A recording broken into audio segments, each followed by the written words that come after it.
Hay secretos que las paredes guardan mejor que las personas. Hay crímenes que el cemento intenta sepultar, pero que el tiempo siempre desentierra. En una casa vacía de la colonia Roma, alguien creyó que podía enterrar la verdad junto con un cuerpo. Pero en la Ciudad de México, donde hasta las piedras tienen memoria, nada permanece oculto para siempre. Esta es la historia de una mujer sin nombre, un sótano sellado y el silencio que todos eligieron proteger, hasta que ya no pudieron. La mañana del 23 de octubre amaneció fría en la colonia Roma. El cielo gris amenazaba lluvia, pero eso no detuvo a Roberto y Estela Montes, una pareja de arquitectos que acababa de comprar una casona de principios de siglo en la calle Orizaba. Llevaban 3 semanas de remodelación. La casa había estado abandonada por casi 2 años, y antes de eso, deshabitada durante meses. Era una ganga, decían los vecinos, demasiado buena para ser verdad. Roberto bajó al sótano esa mañana con su albañil, un hombre callado llamado Efrén, de manos curtidas y mirada cansada.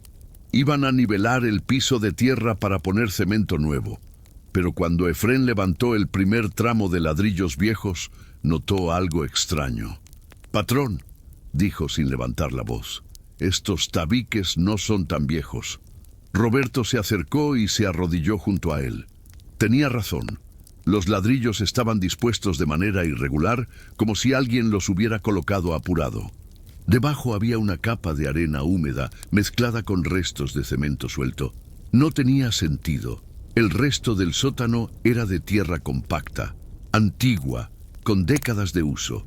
Pero esa sección parecía reciente. «Sigue cavando», ordenó Roberto, con un nudo en el estómago. Efrén obedeció. Primero apareció más arena, luego algo más oscuro, tela, una tela delgada, color beige, manchada, y luego un olor. Roberto retrocedió de golpe. «Para ya». Efrén dejó la pala en el suelo, limpiándose las manos en el pantalón. Ninguno de los dos dijo nada durante un momento largo. El silencio del sótano se volvió pesado, opresivo. Roberto subió las escaleras corriendo, sacó su teléfono y marcó al 911. A las 10 de la mañana, la calle Orizaba estaba acordonada. 3 patrullas, una ambulancia y 2 camionetas de la fiscalía bloqueaban el acceso. Los vecinos se asomaban desde sus ventanas, curiosos y asustados. Estela Montes estaba sentada en la banqueta con las manos temblorosas y los ojos rojos. Roberto hablaba con un agente uniformado, repitiendo por tercera vez cómo habían encontrado el cuerpo. Dentro del sótano, el detective Alejandro Herrera observaba en silencio. Tenía 42 años. Cabello oscuro con canas prematuras en las sienes y una mirada que parecía desentrañar todo lo que tocaba. Llevaba 15 años en la policía judicial y había visto demasiados sótanos, demasiados cuerpos, demasiadas mentiras. Pero este caso era diferente. El cuerpo era de una mujer. Estaba envuelto en una sábana vieja, enterrado a poco más de medio metro de profundidad. La descomposición era avanzada, pero no total. Meses, calculó Herrera. Tal vez desde agosto, cuando la casa había estado completamente vacía. La víctima vestía ropa sencilla, una blusa blanca y una falda oscura. Pero lo que más llamó su atención fueron 2 detalles. Primero, usaba guantes finos de algodón, como los que se usan en verano para protegerse del sol. Pero debajo de los guantes, en los dedos sin carne, se veían marcas claras de anillos. Alguien se los había quitado después de matarla. Segundo, no había documentos, ni bolsa, ni cartera, ni identificación. Nada que dijera quién era. «Detective», dijo uno de los peritos, un hombre joven de lentes gruesos llamado Omar. «Tenemos causa de muerte preliminar». Herrera se acercó. Omar señaló la base del cráneo. «Disparo en la nuca, contacto cercano». El proyectil salió por la frente y no está aquí. Quien lo hizo se lo llevó. Herrera asintió despacio. Eso significaba premeditación. Eso significaba que el asesino sabía exactamente lo que hacía. ¿Algo más? Omar titubeó. Hay algo raro en la pierna derecha. Una placa metálica en el fémur. Vieja, muy vieja. Parece de los años 20 o 30. Voy a necesitar radiografías para confirmar, pero si es lo que creo, puede que sea nuestra única forma de identificarla. Herrera miró hacia el techo del sótano. Las vigas eran antiguas, pero el sellado de la pared donde habían cavado era nuevo. Alguien había traído cemento, arena, ladrillos. Alguien había planeado esto con calma. Alguien que tenía acceso a la casa. Subió las escaleras y salió al jardín. La luz gris de la mañana hacía que todo pareciera más triste. Se encendió un cigarro y observó la fachada de la casa. Era hermosa, con detalles Art Nouveau en las ventanas y un portón de hierro forjado. Pero ahora estaba manchada por la sangre de una mujer sin nombre, enterrada como si nunca hubiera existido. Detective Herrera. Se dio vuelta. Una mujer joven se acercaba desde la calle, esquivando el cordón policial con la seguridad de alguien que sabía moverse en esos espacios. Tenía el cabello oscuro recogido en una coleta, ojos vivaces y una libreta en la mano. Herrera suspiró. Camila Arriaga, debí imaginarlo. Camila sonrió apenas, pero no era una sonrisa alegre. Escuché por el radio, un cuerpo en la colonia Roma. ¿Es cierto? No hay declaraciones todavía. No te estoy pidiendo declaraciones, Alejandro. Te estoy pidiendo la verdad. Herrera la miró un momento. Camila era periodista de investigación en el Reforma. Se habían conocido 3 años atrás, en otro caso que parecía imposible de resolver. Ella lo había ayudado entonces, y él, a regañadientes, había aprendido a confiar en ella. Es una mujer, dijo finalmente en voz baja, sin identificación, enterrada hace meses, asesinada de un tiro en la nuca. Camila anotó rápido, sin apartar la vista de él. ¿Saben quién es? Todavía no, pero tenemos algo. Una placa médica en la pierna, antigua. Si logramos rastrearla, podrían identificarla. Exacto. Camila cerró la libreta y lo miró con esa intensidad que siempre lo incomodaba un poco. Voy a seguir esto, Alejandro, con o sin tu ayuda. Herrera apagó el cigarro contra la pared. Lo sé, por eso prefiero que sea conmigo. Esa noche, en la morgue del hospital Rubén Leñero, el doctor Arturo Mendoza trabajaba bajo la luz blanca de los reflectores. Herrera observaba desde un costado, con los brazos cruzados. Omar, el perito, revisaba las radiografías en una pantalla iluminada. Aquí está, dijo Omar señalando la imagen del fémur.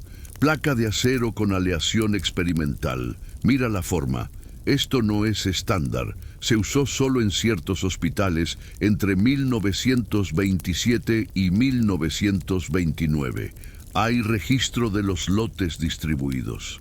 Herrera se acercó. ¿Cuántos hospitales? 6.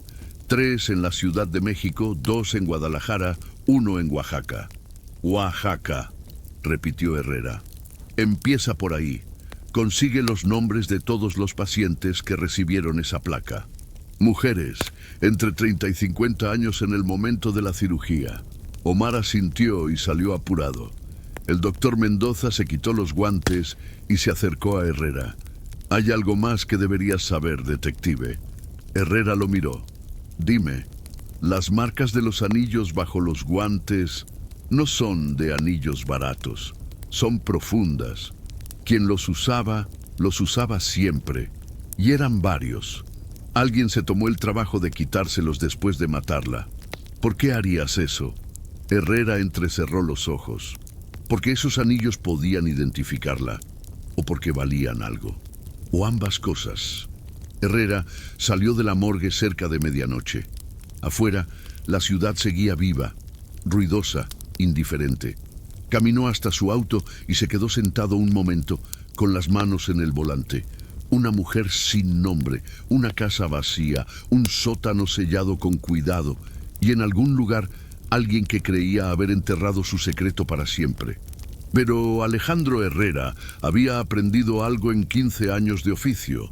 Los secretos nunca se quedan enterrados. Siempre, tarde o temprano, salen a la luz. Y cuando lo hacen, traen consigo la verdad. Y la verdad siempre tiene un precio. Pasaron 4 días antes de que la placa metálica entregara su primer secreto.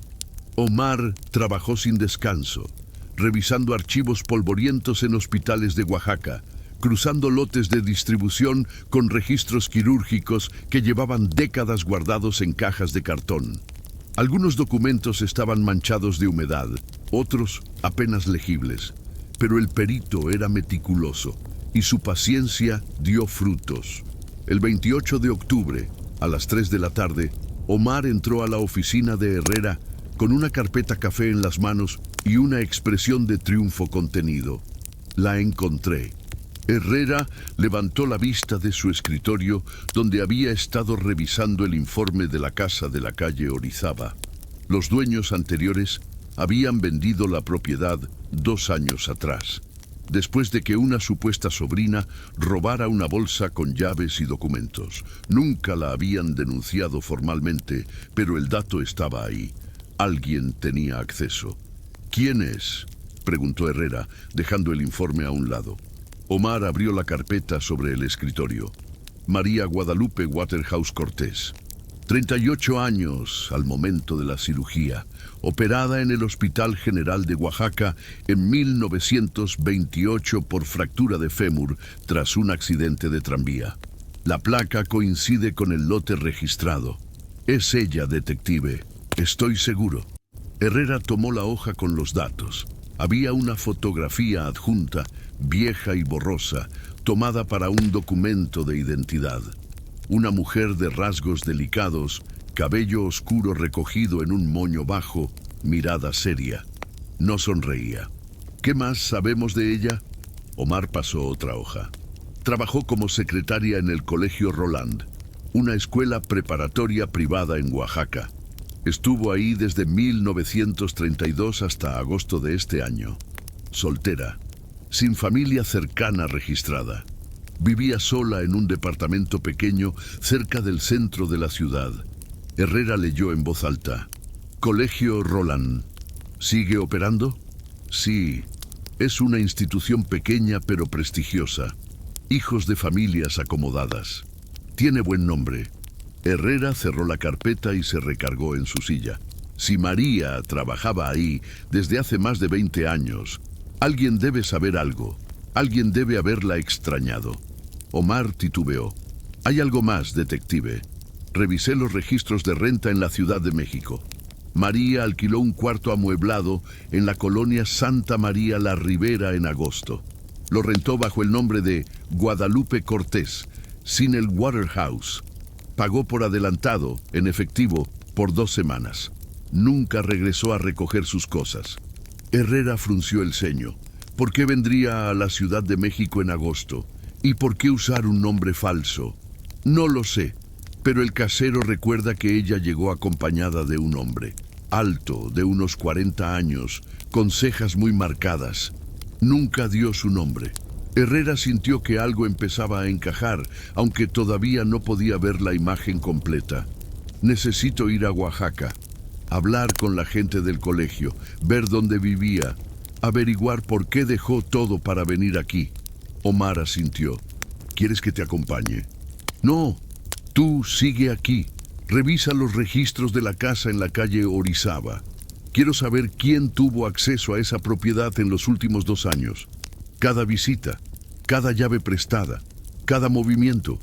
Omar tomó nota y salió de la oficina. Herrera se quedó solo, mirando la fotografía de María Waterhouse, una mujer de 38 años en 1928. Eso significaba que tenía cerca de 65 años cuando murió. Toda una vida trabajando en el mismo lugar, sin familia, sin ruido. Y de pronto, en agosto, dejó todo y viajó a la Ciudad de México con un hombre desconocido. ¿Qué había pasado? Herrera tomó el teléfono y marcó un número que ya conocía de memoria. Camila, necesito que vengas conmigo a Oaxaca. El autobús salió de la terminal de autobuses del sur a las 6 de la mañana del día siguiente. Herrera y Camila viajaban en silencio, cada uno perdido en sus pensamientos. El paisaje cambiaba lentamente. La ciudad quedaba atrás, reemplazada por montañas verdes y pueblos pequeños que parecían detenidos en el tiempo. Camila había traído su grabadora, su libreta y una carpeta con recortes de periódicos viejos sobre el colegio Roland. Siempre hacía su tarea. ¿Qué sabes del colegio?, preguntó Herrera rompiendo el silencio. Camila pasó algunas hojas. Fundado en 1925 por un profesor británico llamado Edmund Roland. Murió en 1943. Desde entonces, la dirección ha pasado por varias manos. El director actual es Hernán Salgado Torres. Lleva en el puesto desde 1958. Hombre respetado, dicen. Casado con una hija, Amy Salgado. ¿Amy? Sí, tiene 26 años. También trabaja en el colegio como asistente administrativa. Comprometida con uno de los profesores de ciencias, Iván Wargrave. Herrera levantó la vista. Iván Wargrave. Ese nombre me suena. Camila revisó sus notas. Profesor de biología y química. 39 años. Lleva 5 años en el colegio. Tiene buena reputación. Los alumnos lo aprecian. Herrera guardó silencio. Un hombre de 39 años con cejas marcadas, alto, profesor de ciencias. ¿Podría ser el hombre que acompañó a María a la Ciudad de México? Necesito hablar con él, dijo Herrera.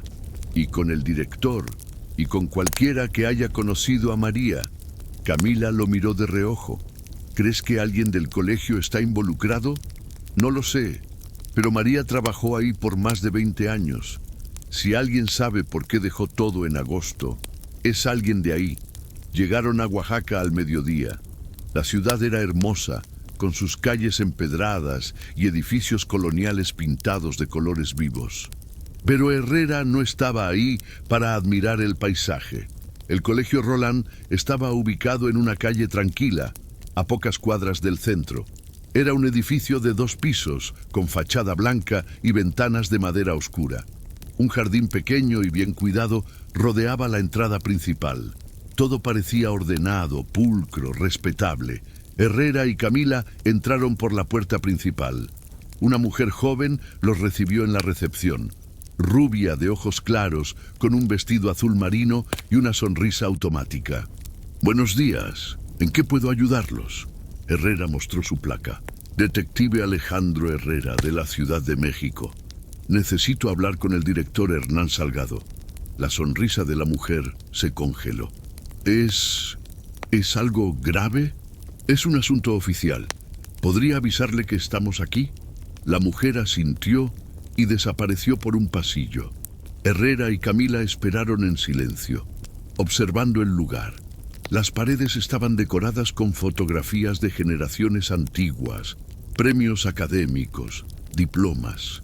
Todo hablaba de tradición, de estabilidad, pero Herrera sabía que detrás de esas paredes siempre había grietas. La mujer regresó 5 minutos después, acompañada de un hombre de unos 60 años. Era bajo, de complexión delgada, con el cabello completamente blanco y lentes de montura dorada. Vestía un traje gris impecable y tenía la postura rígida de alguien acostumbrado a la autoridad. Detective Herrera, dijo el hombre extendiendo la mano. Soy Hernán Salgado, director del colegio. ¿En qué puedo servirle? Herrera estrechó su mano. Era fría, firme, calculada. Necesito hablar con usted sobre María Waterhouse. El rostro de Salgado se tensó apenas, pero fue suficiente. Herrera lo notó. María, repitió Salgado, como si el nombre le doliera. Sí, claro, ella trabajó aquí muchos años. ¿Ha pasado algo? ¿Podríamos hablar en privado? Salgado asintió y los condujo a su oficina. Era un espacio amplio, con una biblioteca antigua, un escritorio de madera maciza y un retrato del fundador del colegio colgado en la pared. Cerró la puerta con cuidado y se sentó detrás del escritorio. Herrera y Camila tomaron asiento frente a él. María Waterhouse fue encontrada muerta en la Ciudad de México hace una semana, dijo Herrera sin rodeos. Asesinada, enterrada en el sótano de una casa abandonada. Salgado palideció. Se quitó los lentes y se frotó los ojos. Dios mío, susurró. María, ¿estás seguro? Completamente. La identificamos por una placa médica en su pierna.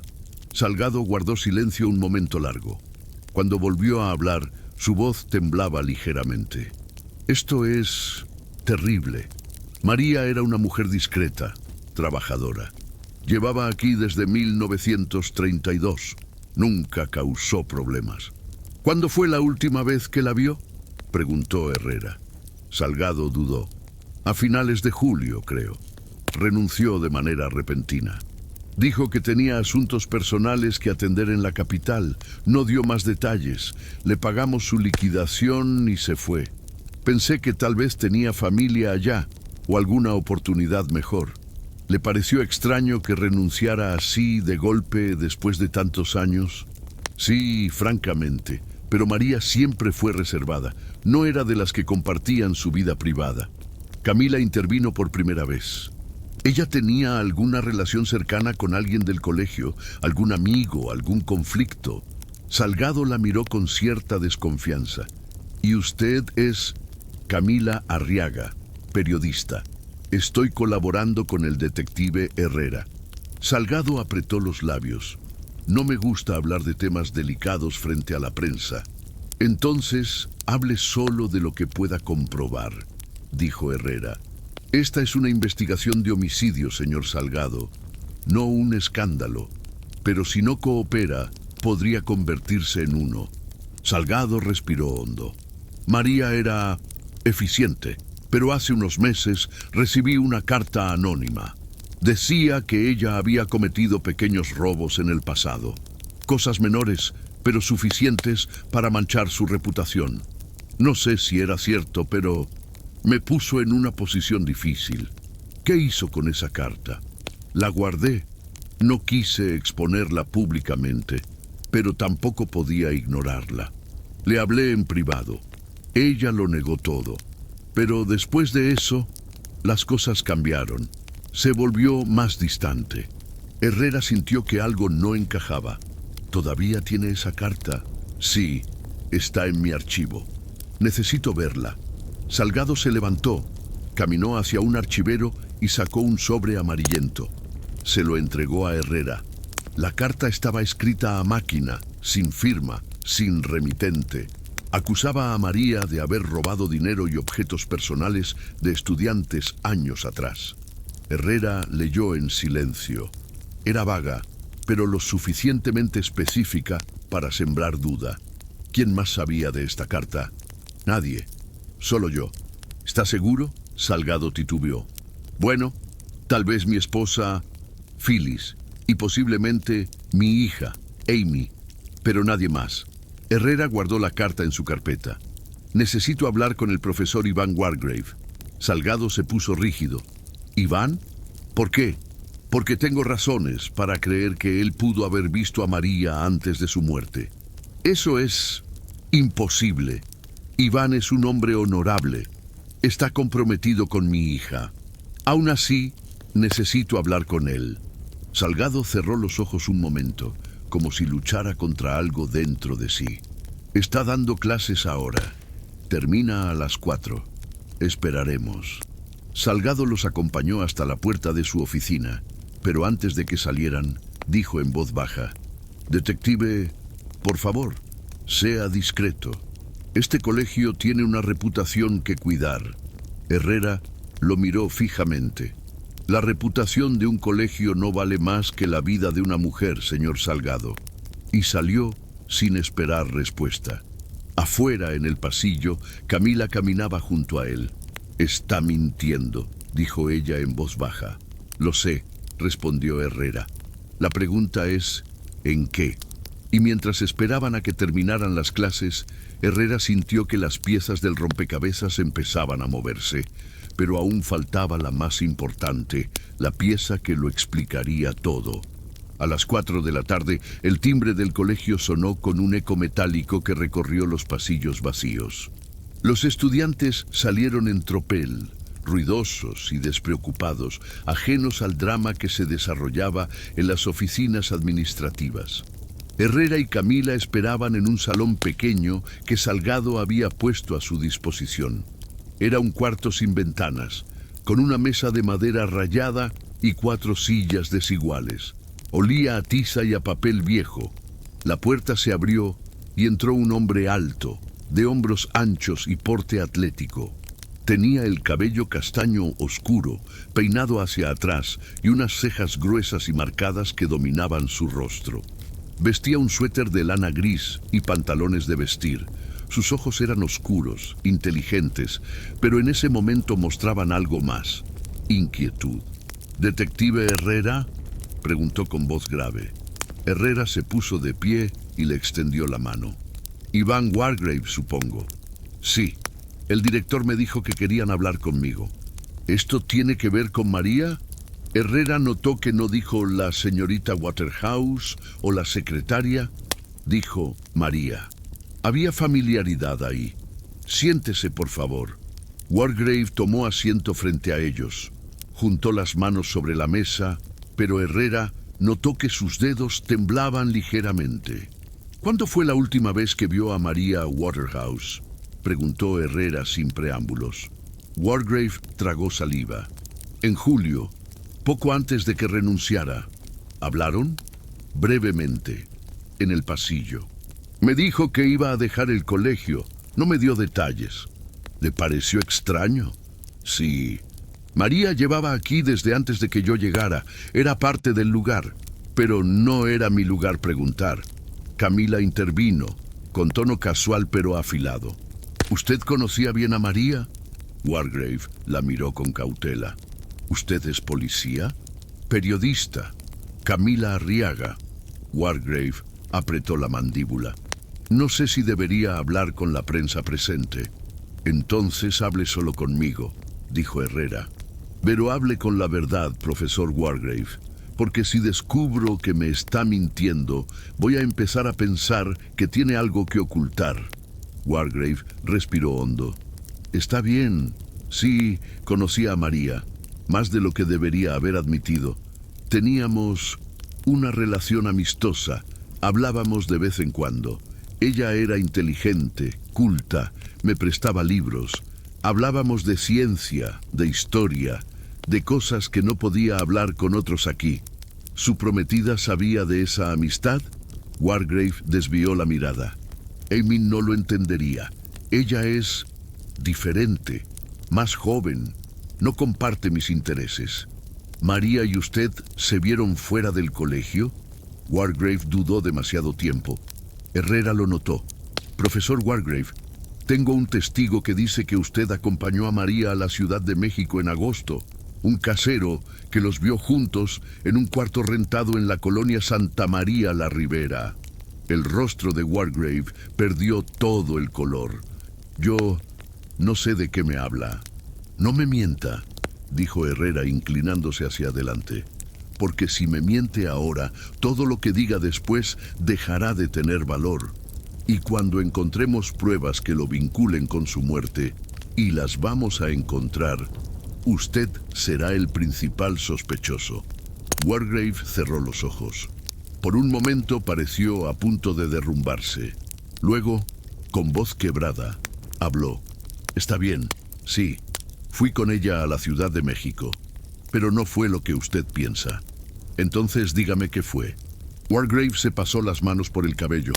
«María me buscó en julio.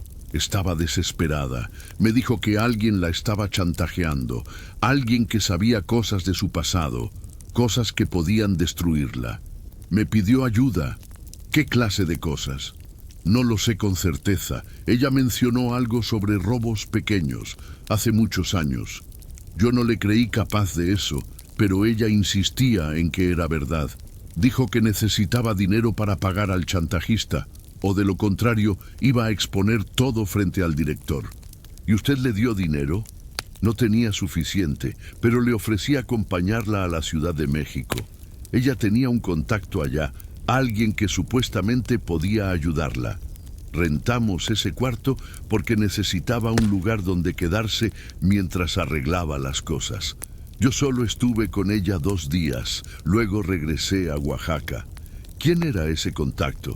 No me lo dijo, solo me dijo que era alguien de confianza, alguien que conocía desde hace años. Herrera lo miró fijamente. ¿Y usted no le preguntó? Lo hice, pero ella me pidió que no insistiera. Dijo que mientras menos supiera, mejor para mí. ¿Cuándo fue la última vez que habló con ella? Wargrave se cubrió el rostro con las manos. El 20 de agosto. Me llamó al colegio. Dijo que todo estaba resuelto, que pronto podría regresar a Oaxaca y empezar de nuevo. Sonaba aliviada, feliz incluso. Esa fue la última vez que supe de ella. Herrera dejó que el silencio se extendiera. Luego preguntó, ¿usted tiene un arma de fuego, profesor Wargrave? Wargrave levantó la vista sorprendido. ¿Qué? No, nunca he tenido una. ¿Está seguro? Porque vamos a revisar los registros, y si encontramos que mintió en eso también... No tengo un arma, repitió Wargrave con firmeza. Puede revisar lo que quiera. No tengo nada que ocultar. Herrera asintió despacio. Está bien. Por ahora, no salga de Oaxaca. Es posible que necesite hablar con usted de nuevo. Wargrave se puso de pie, temblando.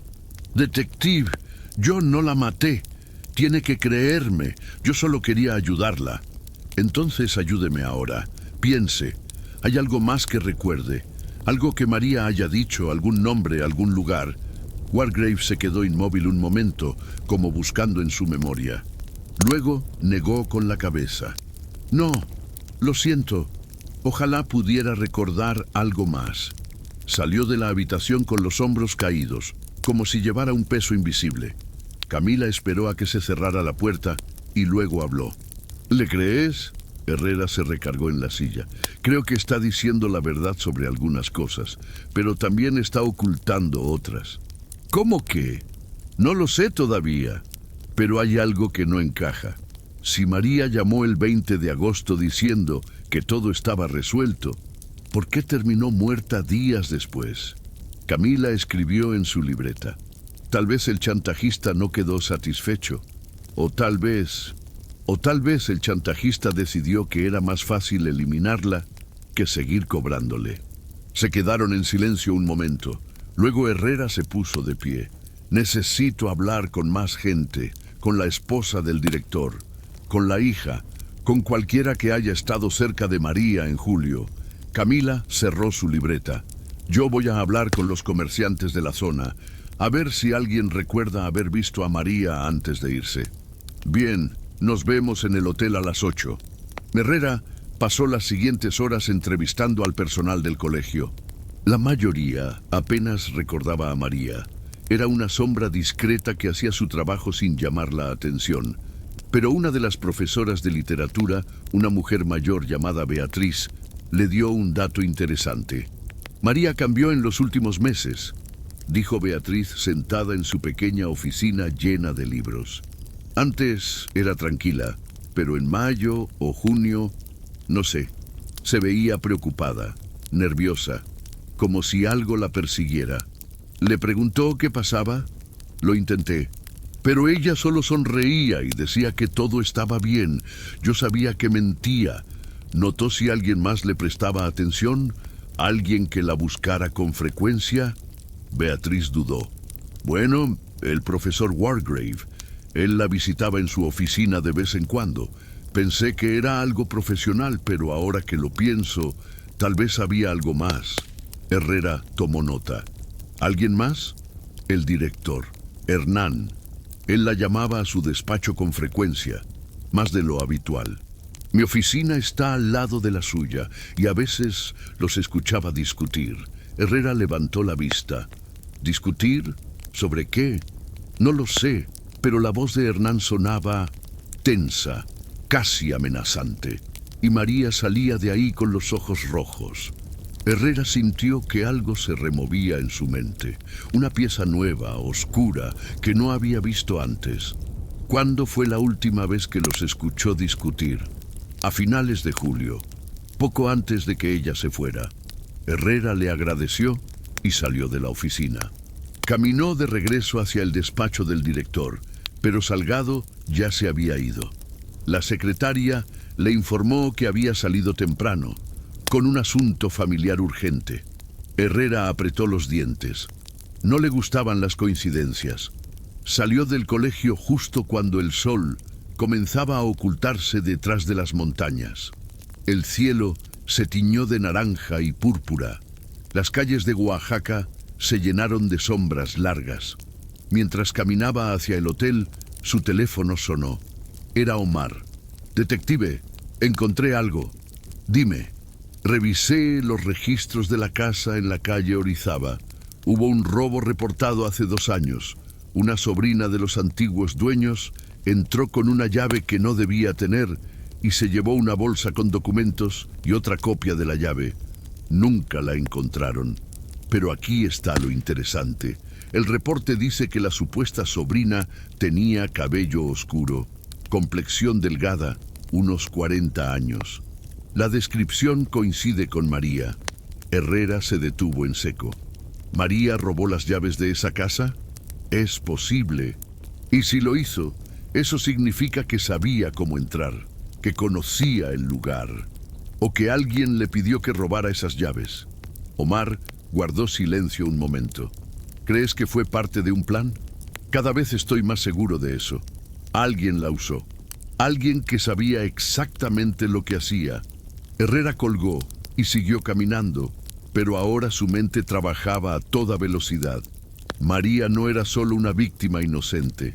Era una pieza en un juego que no alcanzaba a ver completo. Y en algún lugar, el jugador que movía las piezas seguía libre, esperando, observando. A las 8 de la noche, Herrera y Camila se encontraron en el pequeño hotel donde se hospedaban. Camila traía noticias. «Hablé con 3 comerciantes cerca del colegio», dijo, dejando su libreta sobre la mesa. 2 de ellos recuerdan haber visto a María en julio, comprando provisiones. Pero uno de ellos, el dueño de una papelería, me dijo algo interesante. Vio a María entrar al colegio una noche, pasadas las 10. Iba acompañada de un hombre alto, con cejas marcadas. Wargrave. Eso parece.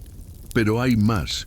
El papelero dice que 2 noches después vio al director Hernán Salgado salir del colegio muy tarde cargando una caja grande. Subió la caja a su auto y se fue. Herrera entrecerró los ojos. ¿Una caja? ¿Qué tan grande? Como para llevar archivos, o documentos, o evidencia. Camila asintió. Alejandro, creo que Salgado sabe mucho más de lo que nos dijo. Herrera se puso de pie y caminó hacia la ventana. Afuera, Oaxaca brillaba con las luces de la noche, tranquila, hermosa, pero bajo esa belleza, Herrera sabía que había secretos oscuros. Mañana vuelvo a hablar con él, dijo, y esta vez no voy a aceptar medias verdades. Camila lo miró con preocupación. Ten cuidado, Alejandro. Si Salgado está involucrado, no va a rendirse fácilmente. Tiene demasiado que perder. Herrera asintió. Lo sé, pero María también tenía mucho que perder y alguien decidió que su vida no valía nada. Se dio vuelta y miró a Camila directamente. Voy a encontrar a quien la mató, aunque tenga que desarmar este colegio piedra por piedra. Y en ese momento, bajo la luz tenue de la habitación del hotel, Alejandro Herrera supo que estaba más cerca de la verdad. Pero también supo que la verdad, cuando finalmente saliera a la luz, iba a romper más de una vida. Iba a romperlas todas. La mañana del 30 de octubre amaneció gris en Oaxaca. Una llovizna fina caía sobre las calles empedradas, convirtiendo la ciudad en un cuadro borroso de colores apagados. Herrera despertó temprano, con el sabor amargo del café instantáneo del hotel y la certeza de que ese día iba a cambiar todo. A las 8 en punto, tocó la puerta de la casa de Hernán Salgado. Era una residencia elegante en una calle tranquila del centro histórico. Fachada colonial, balcones de hierro forjado, un portón de madera tallada. El tipo de casa que hablaba de dinero viejo, de tradición, de apariencias cuidadosamente mantenidas. Una mujer abrió la puerta. Era joven, de unos 35 años, rubia teñida, con un vestido verde esmeralda y una expresión de sorpresa apenas contenida. Tenía rasgos delicados, pero una mirada dura, calculadora. ¿Sí?, preguntó con voz suave. Herrera mostró su placa. Detective Alejandro Herrera. Busco al director Salgado. La mujer palideció ligeramente. Hernán no se encuentra. Salió temprano.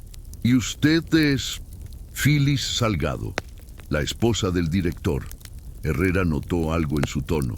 No había calidez ahí, solo formalidad forzada. ¿Puedo pasar? Tengo algunas preguntas que hacerle. Phyllis dudó, pero finalmente abrió la puerta. Adelante. El interior de la casa era tan cuidado como el exterior. Muebles antiguos, tapetes persas, cuadros al óleo en las paredes. Todo perfectamente ordenado. Demasiado perfecto, pensó Herrera, como un escenario montado para impresionar. Phyllis lo condujo a una sala pequeña y le ofreció asiento. Ella se sentó en el borde de un sillón con las manos juntas sobre el regazo, nerviosa. ¿De qué se trata esto, detective? De María Waterhouse. El nombre cayó como una piedra en agua quieta. Phyllis apretó los labios. Ya me enteré. Hernán me lo contó anoche. Es terrible, pero no entiendo qué tiene que ver conmigo. Usted la conocía, ¿verdad? Sí, claro. Trabajó en el colegio por muchos años, pero no éramos cercanas. Sabía que su esposo recibió una carta anónima sobre María, una carta que la acusaba de robo. Phyllis desvió la mirada hacia la ventana. Afuera, la lluvia golpeaba el cristal con un ritmo monótono. Hernán me lo mencionó, le preocupaba, pero decidió manejarlo con discreción. ¿Usted cree que esa carta era verdad? Phyllis lo miró de nuevo, y por primera vez, Herrera vio algo afilado en sus ojos. No lo sé. María siempre me pareció ambiciosa para alguien que se suponía era solo una secretaria.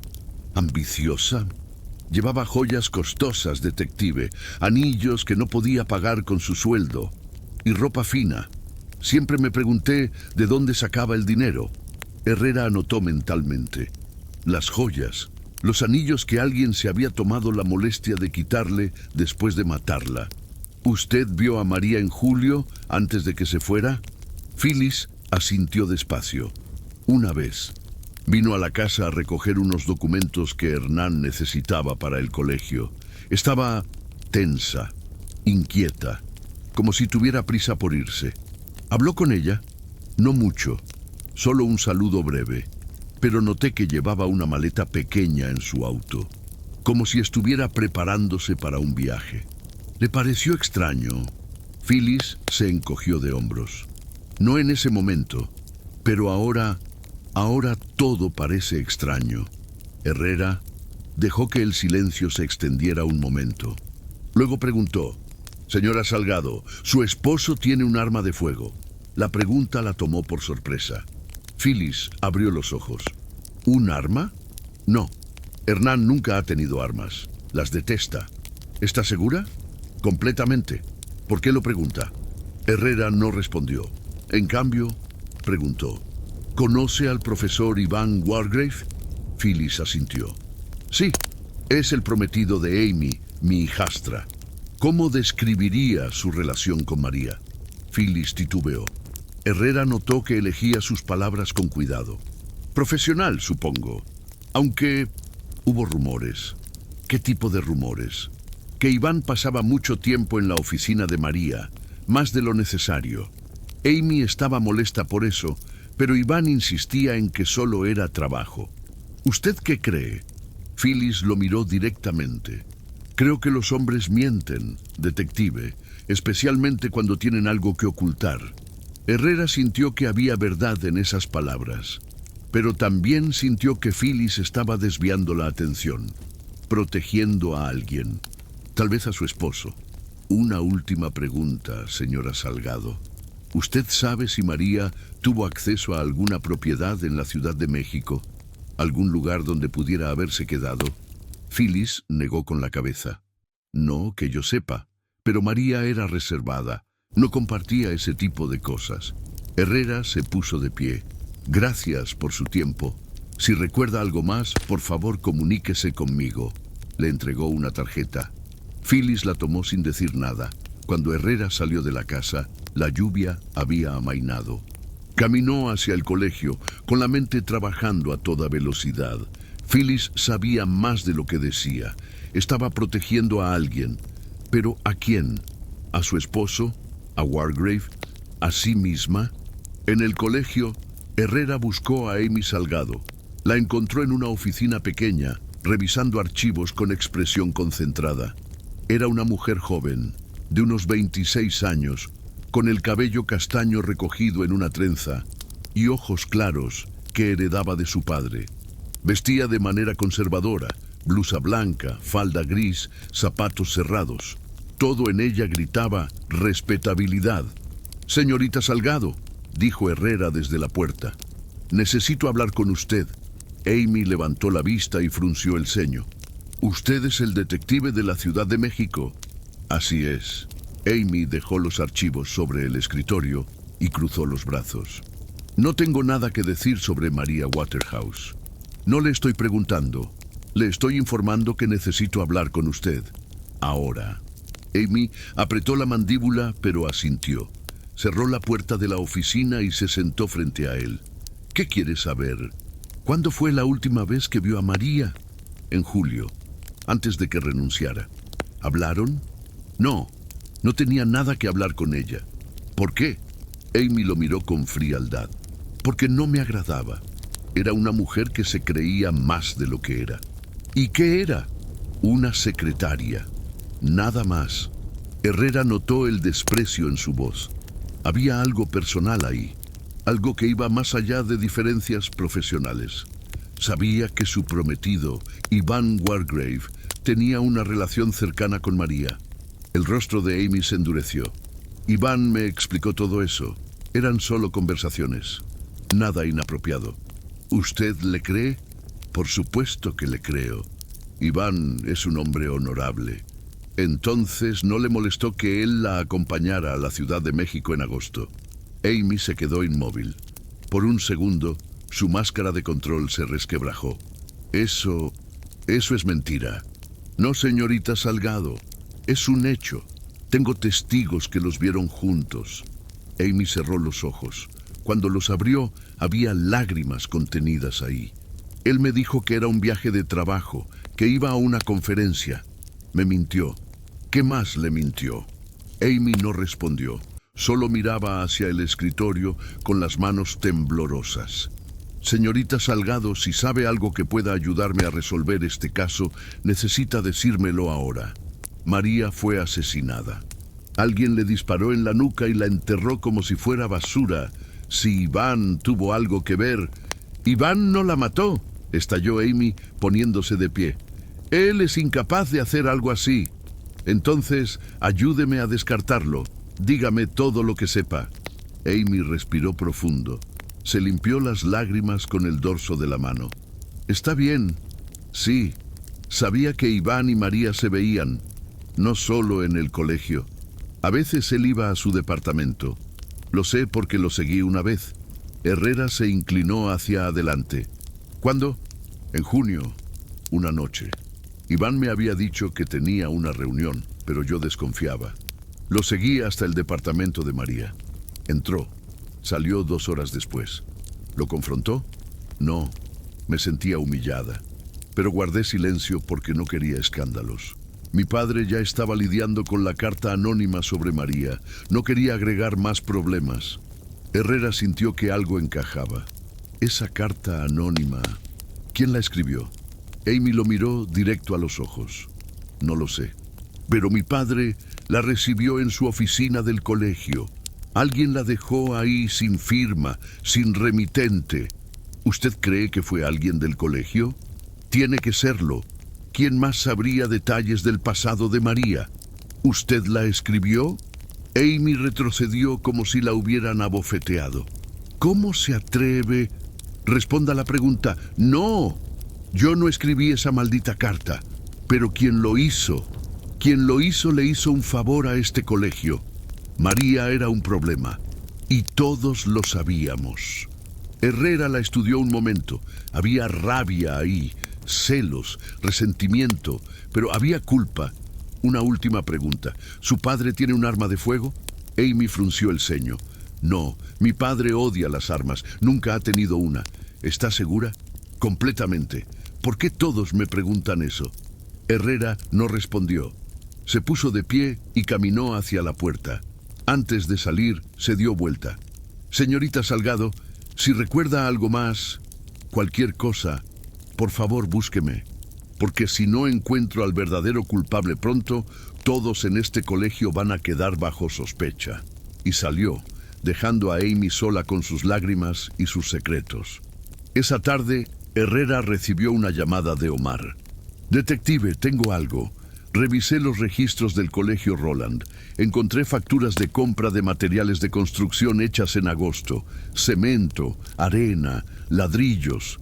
Todo pagado con fondos del colegio y autorizado por el director Hernán Salgado. Herrera sintió que el aire se le escapaba de los pulmones. ¿Cuándo se hicieron esas compras? Entre el 15 y el 20 de agosto. Justo en las fechas en que María desapareció. ¿Quién recogió los materiales? Un empleado de mantenimiento del colegio. Pero según el registro, los materiales nunca llegaron al colegio. Se entregaron en otra dirección. ¿Qué dirección? Omar hizo una pausa. No está clara. Solo dice entrega especial por instrucciones del director. Pero, detective, esos materiales coinciden exactamente con lo que se usó para sellar el sótano en la calle Orizaba. Herrera cerró los ojos. Ya no había dudas. Hernán Salgado no solo sabía lo que había pasado. Hernán Salgado había sido quien lo planeó todo. A las 6 de la tarde, Herrera regresó a la casa de Salgado. Esta vez no tocó la puerta. La empujó y entró. Phyllis estaba en la sala, con una copa de vino en la mano. Cuando lo vio, se puso de pie alarmada. «Detective, no puede entrar así. ¿Dónde está su esposo?» «No lo sé. Salió esta mañana y no ha regresado». Herrera dio un paso hacia ella. «Señora Salgado, su esposo compró materiales de construcción en agosto. Cemento, arena, ladrillos. Los mismos que se usaron para enterrar a María Waterhouse. ¿Quiere seguir diciéndome que no sabe nada?» Phyllis dejó caer la copa. El vino se derramó sobre el tapete persa como una mancha de sangre. Yo no... Dígame la verdad. Ahora. Phyllis se dejó caer en el sillón. Cuando habló, su voz era apenas un susurro. Yo vi a María entrar al cuarto de Iván una noche, en el colegio. Hernán me pidió que lo vigilara, que le informara si veía algo extraño. Así que le dije lo que vi. ¿Y qué hizo él con esa información? Phyllis levantó la vista. Sus ojos estaban llenos de miedo. No lo sé. Pero después de eso, María desapareció y Hernán cambió. Se volvió distante, nervioso, como si cargara algo muy pesado. Herrera sintió que finalmente veía el cuadro completo. Salgado había usado la carta anónima para controlar a María. Había usado a Wargrave para desviar sospechas. Había usado a su propia esposa para vigilarla. Y cuando María se convirtió en un problema demasiado grande, la había eliminado. Con frialdad, con cálculo. Como un cobarde que nunca tuvo el valor de enfrentarla cara a cara. Herrera sacó su teléfono y marcó. Omar, emite una orden de aprehensión contra Hernán Salgado Torres, sospechoso de homicidio en primer grado. Colgó y miró a Phyllis. Cuando su esposo regrese, dígale que lo estoy buscando y que no hay lugar donde pueda esconderse. Salió de la casa bajo la lluvia que había vuelto a caer. Y mientras caminaba por las calles empapadas de Oaxaca, Alejandro Herrera supo que estaba a punto de cerrar el caso. Pero también supo que cuando cayera Hernán Salgado, muchas otras vidas caerían con él. Porque en los lugares donde todos guardan secretos, la verdad nunca cae sola, siempre arrastra todo a su paso. Hernán Salgado no regresó a su casa esa noche. Tampoco apareció en el colegio al día siguiente. Su ausencia confirmó lo que Herrera ya sospechaba. El director sabía que el cerco se estaba cerrando y había decidido huir. Pero en una ciudad como Oaxaca, donde todos se conocían y los secretos viajaban más rápido que las noticias, era solo cuestión de tiempo antes de que alguien lo viera. La mañana del 31 de octubre, Herrera recibió una llamada de Camila. Alejandro, encontré algo. Necesitas venir al periódico local. Ahora. Herrera llegó en 15 minutos. Camila lo esperaba en una oficina pequeña y desordenada, rodeada de archivos viejos y recortes de periódicos. Sobre el escritorio había una fotografía en blanco y negro, amarillenta por el tiempo. «Mira esto», dijo Camila, señalando la imagen. Era una fotografía del Colegio Roland tomada en 1958, el año en que Salgado había asumido la dirección. En el centro estaba Hernán, más joven, con el cabello oscuro y una sonrisa confiada. A su lado, un grupo de profesores, y entre ellos, en la segunda fila, una mujer delgada de cabello oscuro, María Waterhouse. Pero lo que llamó la atención de Herrera fue otra cosa. En la mano izquierda de María, claramente visible incluso en la fotografía borrosa, había un anillo, grande, llamativo, con lo que parecían ser piedras preciosas. «Ese anillo», murmuró Herrera. Camila asintió. «Exacto. Hablé con un joyero aquí en Oaxaca. Le mostré esta fotografía. Me dijo que reconoce ese tipo de diseño. Es un anillo de compromiso antiguo, platino con 3 diamantes y 2 esmeraldas. Poco común, muy valioso». Herrera sintió que algo se iluminaba en su mente. Las marcas bajo los guantes, los anillos que le quitaron después de matarla. Uno de esos anillos era este. Eso creo. Pero aquí está lo interesante. Fui a todas las casas de empeño de Oaxaca. En una de ellas, un hombre me dijo que hace 2 meses alguien vendió un anillo exactamente como ese. Un intermediario. Nunca dio su nombre, pero el joyero lo describió como un hombre mayor, de unos 60 años, con lentes dorados y traje gris. Herrera apretó los puños. Salgado. O alguien que trabajaba para él. El joyero aceptó el anillo porque valía mucho. Lo vendió días después a un coleccionista en Puebla, pero guardó una fotografía para sus registros. Camila deslizó otra imagen sobre el escritorio. Era una fotografía reciente del anillo, inconfundible.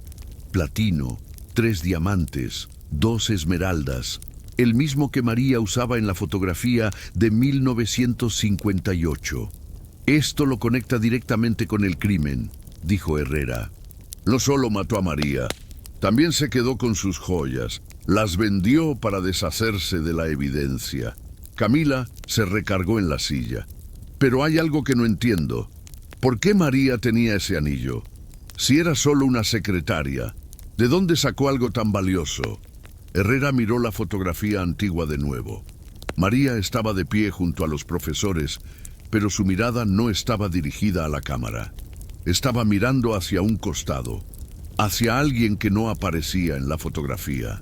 «Tal vez alguien se lo regaló», dijo Herrera despacio. «Alguien que quería mantenerla cerca, alguien que tenía secretos que ella conocía». Camila entrecerró los ojos. «¿Crees que Salgado y María tenían una relación?» «No lo sé, pero creo que había algo entre ellos. Algo que él necesitaba ocultar a toda costa». Esa tarde, Herrera decidió regresar al colegio. Necesitaba hablar de nuevo con Wargrave. Algo en la historia del profesor no encajaba. Había admitido acompañar a María a la Ciudad de México, pero insistía en que no sabía quién era el contacto que ella iba a ver. Eso era demasiado conveniente. Encontró a Wargrave en su salón de clases, preparando materiales para la siguiente lección. Cuando vio entrar a Herrera, dejó caer los papeles que tenía en las manos. «Detective, yo ya le dije todo lo que sabía». «No, profesor Wargrave, no me dijo todo. Me dijo lo que quería que yo supiera». Wargrave retrocedió un paso. «No entiendo de qué habla». Herrera cerró la puerta del salón detrás de él. «Hablemos del arma, profesor». Wargrave palideció. «¿Qué arma?» «La que usted tenía guardada. La que supuestamente nunca ha tenido». Wargrave negó con la cabeza, desesperado. «Yo nunca tuve un arma, ya se lo dije». Herrera dio un paso hacia él. «Entonces explíqueme por qué encontramos marcas de prueba de tiro en el muro del jardín de la casa en la calle Orizaba. Marcas que coinciden con el calibre del arma que mató a María. Y explíqueme por qué esas marcas están en un lugar al que usted tuvo acceso». Wargrave se dejó caer en una silla, con el rostro descompuesto. Yo no disparé esa arma». «Entonces, ¿quién lo hizo?» Wargrave se cubrió el rostro con las manos. Cuando habló, su voz era apenas audible. «Hernán, el director Hernán Salgado». Herrera sintió que finalmente llegaba a la verdad. «Cuénteme todo, ahora». Wargrave respiró hondo, temblando. «Hace años, cuando yo llegué al colegio, Hernán me confió algo. Me dijo que guardaba un revólver viejo en su oficina. Un recuerdo de su padre, que había sido militar.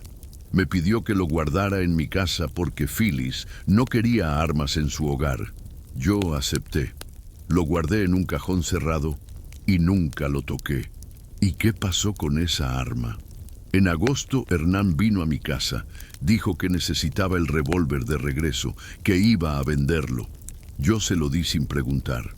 Pensé que era verdad. Pero días después, María desapareció. Y usted no sospechó nada». Wargrave levantó la vista con los ojos rojos. «No quise sospechar. Hernán era mi jefe, el padre de mi prometida. No podía creer que fuera capaz de algo así. Pero cuando usted empezó a hacer preguntas, cuando vi que María había sido asesinada con un disparo, supe que había usado esa arma. ¿Por qué no me lo dijo desde el principio? Porque tenía miedo. Miedo de que me culparan a mí. Miedo de perder todo. Mi trabajo, mi compromiso, mi vida. Así que guardé silencio y dejé que Hernán me usara como distracción». Herrera lo miró con una mezcla de lástima y desprecio. «Usted es un cobarde, profesor Wargrave, igual que Salgado. La única diferencia es que usted no apretó el gatillo». Wargrave cerró los ojos, derrotado. «Lo sé». Herrera sacó su grabadora. «Va a repetir todo lo que me acaba de decir, cada palabra, y va a firmarlo. Porque esa declaración es lo único que puede salvarlo de ir a prisión como cómplice». Wargrave asintió, sin fuerzas para resistir. Desde esa noche, Herrera se reunió con Camila en el hotel. Tenía las piezas del rompecabezas casi completas. Solo faltaba una: encontrar a Hernán Salgado. «Omar me llamó hace una hora», dijo Herrera sirviéndose un café. Rastreó los movimientos bancarios de Salgado. Retiró una cantidad grande de dinero hace 2 días, suficiente para huir lejos. Camila frunció el ceño. «¿Crees que salió de Oaxaca?» «Es posible. Pero algo me dice que no llegará lejos. Hombres como él no saben vivir fuera de su zona de confort. Necesitan su prestigio, su poder. Sin eso, no son nada». Camila dejó su libreta sobre la mesa. «Alejandro, hay algo que todavía no entiendo. ¿Por qué mató a María? Si ella trabajaba para él desde hace décadas, ¿qué cambió?» Herrera se recargó en la silla. «La carta anónima. Alguien envió esa carta para exponer a María.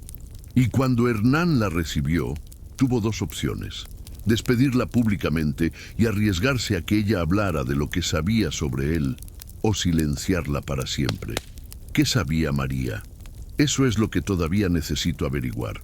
Pero tiene que ser algo grande, algo que podía destruir a Salgado, tal vez una relación oculta, tal vez fraude en el colegio, o tal vez algo peor. Camila anotó en su libreta: voy a seguir investigando el pasado de Salgado. Tiene que haber algo ahí. Herrera asintió. Estaba cansado, pero no podía detenerse. No hasta que Salgado estuviera tras las rejas. Su teléfono sonó. Era Omar.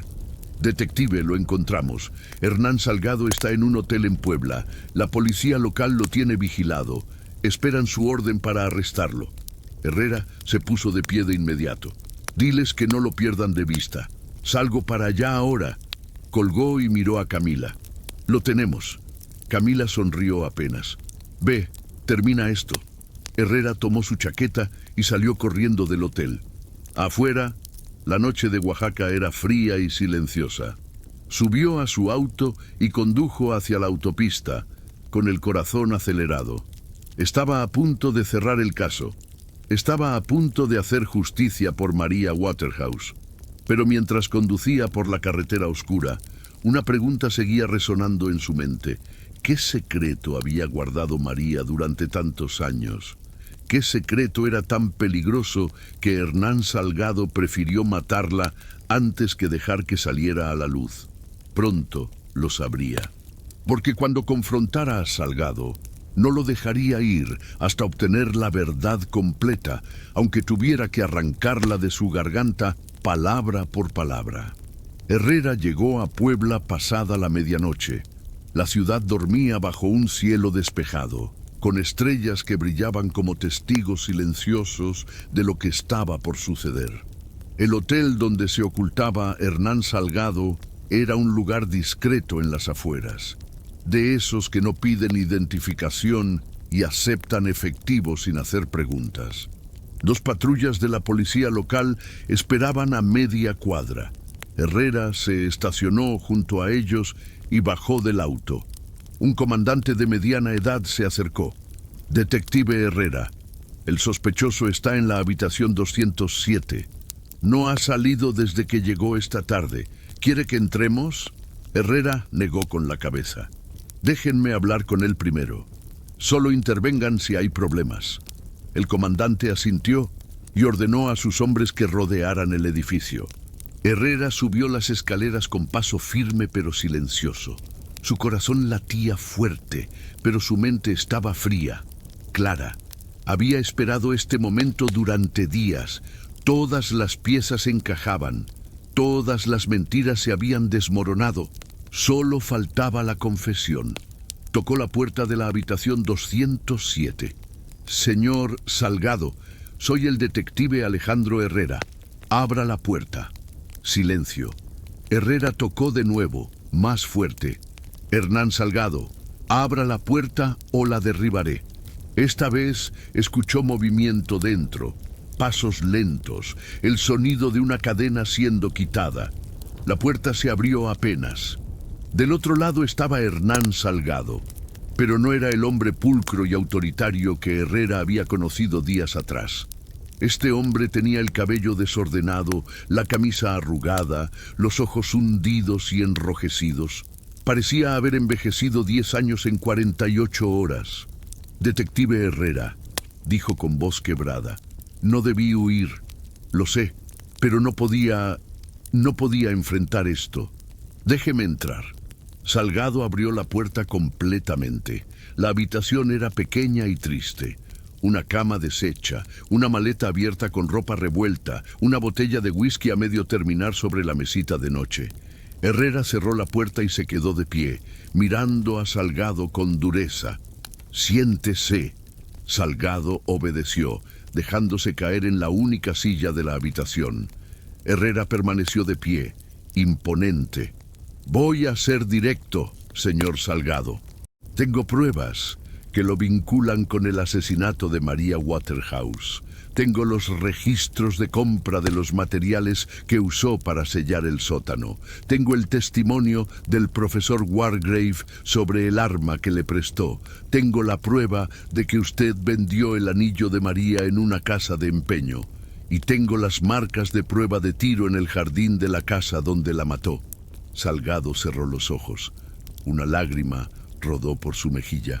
No quería hacerlo. Susurró. Tiene que creerme. No quería. Entonces, ¿por qué lo hizo? Salgado se cubrió el rostro con las manos. Porque no tuve opción. Porque ella me estaba destruyendo. Explíquese. Salgado respiró profundo, temblando. Cuando habló, su voz era la de un hombre destrozado.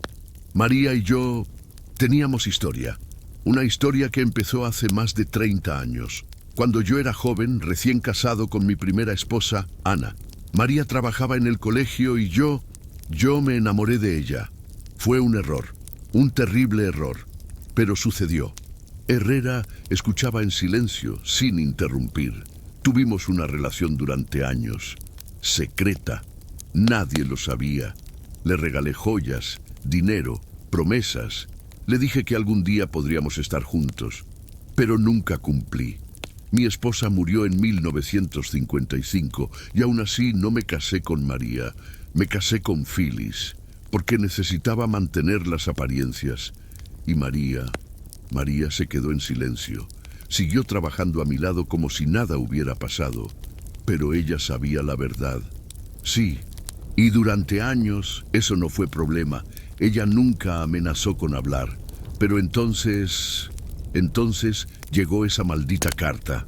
La carta anónima que la acusaba de robo. Salgado asintió. Alguien la escribió para exponerla, para humillarla. Y cuando la recibí, vi la oportunidad. Llamé a María a mi oficina y le dije que si no renunciaba, yo expondría esa carta públicamente. Ella me suplicó, me dijo que era mentira, que alguien quería destruirla, pero yo no escuché. La presioné, la amenacé. Herrera sintió asco, y ella, en lugar de irse callada, decidió chantajearlo. Salgado levantó la vista, sorprendido. ¿Cómo lo supo? Porque es lo único que tiene sentido. María llevaba décadas guardando su secreto, pero cuando usted la traicionó, decidió usar ese secreto para protegerse. Salgado asintió despacio. Me llamó en julio. Me dijo que si yo exponía la carta, ella expondría nuestra relación. Le dije que nadie le creería, pero ella tenía pruebas. Cartas viejas que yo le había escrito. Fotografías. Suficiente para arruinarme. ¿Y entonces qué hizo? Traté de razonar con ella. Le ofrecí dinero, pero ella no quería dinero. Quería venganza. Quería verme sufrir como ella había sufrido todos esos años. Me dijo que iba a ir a la Ciudad de México a buscar a un abogado que la ayudara a hacer todo público. Herrera entrecerró los ojos. Pero usted no iba a dejar que eso pasara. Salgado se hundió en la silla. No podía. Mi reputación, el colegio, mi hija, todo se vendría abajo. Así que hice un plan. Cuéntemelo.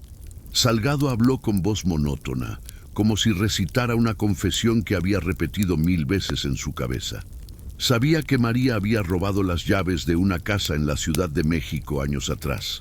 Ella me lo había contado una vez, cuando aún confiaba en mí. Sabía que esa casa estaba vacía en agosto, así que le sugerí que se quedara ahí, que era más seguro que un hotel. Ella aceptó. Pensó que yo estaba tratando de ayudarla, pero en realidad estaba preparando su tumba. Salgado asintió, con los ojos llenos de lágrimas. Compré los materiales, cemento, arena, ladrillos. Los envié a la Ciudad de México con una empresa de transporte. Luego recuperé el revólver que le había dado a Wargrave años atrás. Practiqué en el jardín de esa casa, una noche en que María no estaba. Quería asegurarme de que no fallaría. Herrera sintió un escalofrío. Salgado había planeado todo con frialdad, con precisión, como un arquitecto diseñando un edificio. Y luego, el 23 de agosto, fui a verla. Le dije que quería disculparme, que quería hacer las paces. Ella me creyó. Bajamos al sótano para revisar unas grietas que yo había inventado. Y ahí le disparé en la nuca. El silencio que siguió fue pesado, asfixiante. Ella ni siquiera tuvo tiempo de darse vuelta. Continuó Salgado con la voz rota. Cayó al instante. Le quité los anillos porque sabía que podrían identificarla. Los vendí semanas después, a través de un intermediario. Luego la envolví en una sábana, cavé un hoyo y la enterré. Sellé el piso con los materiales que había traído. Limpié todo y me fui. Herrera apretó los puños y dejó que Wargrave cargara con las sospechas. Él se había acercado demasiado a María. Todo el mundo lo sabía. Pensé que si las sospechas caían sobre él, yo estaría a salvo. Pero no conté con usted, detective. No conté con que alguien fuera tan persistente. Herrera dio un paso hacia él. Usted no mató a María porque lo estaba chantajeando. La mató porque tenía miedo. Miedo de que el mundo viera quién es usted realmente. Un hombre débil, cobarde, que usó a una mujer durante décadas y luego la desechó como basura. Salgado sollozó. Tiene razón. Soy un cobarde. Siempre lo he sido. Levántese. Salgado obedeció, temblando. Herrera sacó las esposas. Hernán Salgado Torres queda arrestado por el asesinato de María Guadalupe Waterhouse Cortés. Tiene derecho a permanecer en silencio. Mientras Herrera leía los derechos, Salgado solo miraba al suelo, derrotado. Una semana después, Herrera regresó a la Ciudad de México. El caso estaba cerrado. Hernán Salgado había confesado formalmente y estaba en prisión esperando juicio. Iván Wargrave había sido exonerado de sospecha formal, pero había perdido su trabajo y su compromiso con Amy. Phyllis Salgado había pedido el divorcio y había dejado Oaxaca para siempre. Amy había vendido su parte del colegio y se había mudado a Guadalajara, lejos de todo lo que le recordara su pasado. El colegio Roland seguía operando, pero su reputación estaba manchada. Ya no era el símbolo de prestigio que alguna vez fue. Ahora era el lugar donde un director había asesinado a su amante secreta para proteger su imagen. Herrera se reunió con Camila en una cafetería del centro. Ella había publicado la historia completa en El Reforma, bajo el título Casa vacía, conciencia llena. El artículo había causado revuelo. Todos hablaban del caso.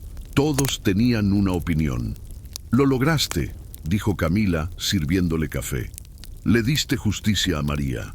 Herrera miró por la ventana, hacia las calles bulliciosas de la ciudad.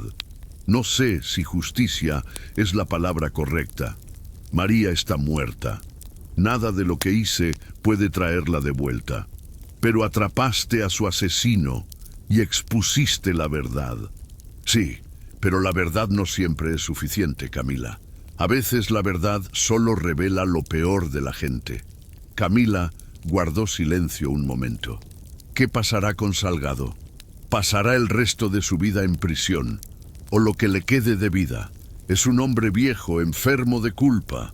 No durará mucho. Y Wargrave. Wargrave tendrá que vivir con su cobardía, con saber que pudo haber hablado antes y no lo hizo. Esa es su condena. Camila cerró su libreta. Hay algo que todavía me pregunto. ¿Quién escribió la carta anónima? Herrera tomó un sorbo de café. Amy. Estoy casi seguro. Ella sabía de la cercanía entre Wargrave y María. Quería alejarlos, así que escribió esa carta para destruir a María. No imaginó que su propio padre la usaría como excusa para matarla. Camila suspiró. ¡Qué familia tan rota! Todas las familias tienen grietas, Camila. La diferencia es que algunas logran ocultarlas y otras se derrumban por completo. Esa noche, Herrera regresó a su pequeño departamento en la colonia Narvarte. Estaba cansado, no solo físicamente, sino emocionalmente. Casos como este lo desgastaban. Le recordaban que la maldad no siempre venía de criminales violentos o psicópatas desquiciados. A veces venía de hombres respetables, de directores de colegios, de personas que todo el mundo admiraba. Se sirvió un whisky y se sentó junto a la ventana. Afuera, la ciudad seguía viva. Millones de personas viviendo sus vidas, guardando sus secretos, cargando sus culpas. Pensó en María Waterhouse, en una mujer que había pasado décadas en silencio, protegiendo el secreto de un hombre que no la merecía. Una mujer que finalmente había decidido hablar, reclamar su dignidad y que había pagado con su vida. Herrera levantó su vaso hacia la ventana. Por ti, María, descansa en paz, y bebió en silencio mientras la ciudad seguía girando, indiferente.